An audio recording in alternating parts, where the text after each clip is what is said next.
ఒక చిన్న గింజ నాటితే అది వందల వేల గింజలుగా మారుతుంది. ప్రకృతికి మనం ఏదైతే ఇస్తామో అది మనకు అనేక రేట్లు తిరిగి ఇస్తుంది. ఈ అద్భుతమైన పంట దిగుబడి ప్రకృతి మనకిచ్చే గొప్ప ప్రతిఫలం. అలాగే సమాజానికి మనం చేసే చిన్న సహాయం కూడా అనేక రేట్లు తిరిగి వస్తుంది.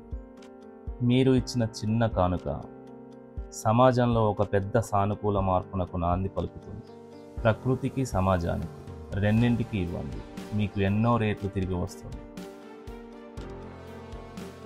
ఈ వీడియో నచ్చినట్లయితే లైక్ చేయండి, షేర్ చేయండి, కామెంట్ చేయండి.